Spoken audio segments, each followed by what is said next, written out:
The greatest return on imagination is to be different. It's to be willing to not stop at those invisible barriers that life puts in front of us, and to genuinely envision a different way and to have the courage to act on it. I think that's the greatest change, because ultimately that's what it is to be human. At Alias, we've had the good fortune of working with customers from around the world in a wide variety of industries: automotive customers, industrial design, film production companies, game developers, and a wide variety of others. Now, what these customers have in common is they begin with a sense of possibility, with ideas, concept sketches, and they go through their own process to take these ideas through to tangible reality. Now, in business, we tend to focus on the hard, sharp, and decisive part. It's easier, it's more tangible. After all, that's what business is, right? But you can't get great results, you can't get imaginative results unless you invest in the soft, fuzzy sense of possibility. I always present a great deal of visual imagery. I present images that are historical, conceptual. I present images from the world that I know well, of computer graphics. Images, I think, enliven the imagination. Storytelling brings it to life.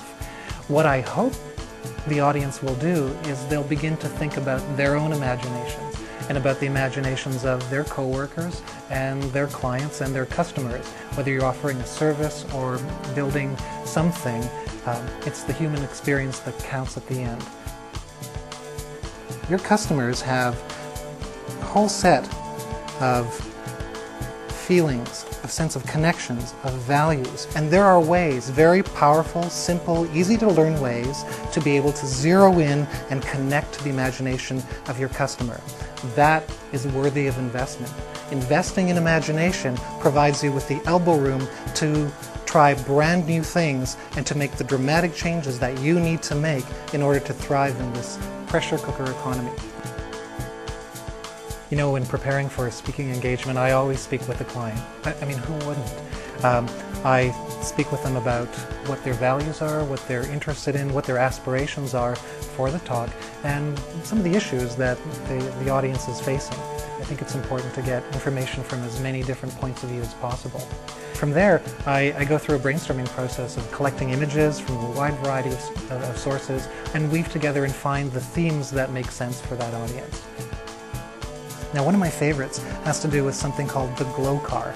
Now, the glow car is this brilliant idea produced by Ford Motor Company. This car is made of organic light-emitting polymer, and it glows at night. It actually illuminates the street.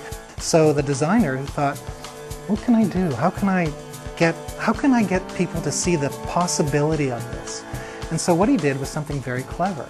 He gave the head of Ford at the time an envelope, big manila envelope, and he said to him, listen, Jay, I want you to read this, but I want you to read this only when you're relaxed, maybe have a glass of wine later tonight, and think about it. When he opened it up, what he saw was a mock-up of a Time magazine article. And when he pulled it out, there was a picture of himself next to the glow car, Car of the Year 2008.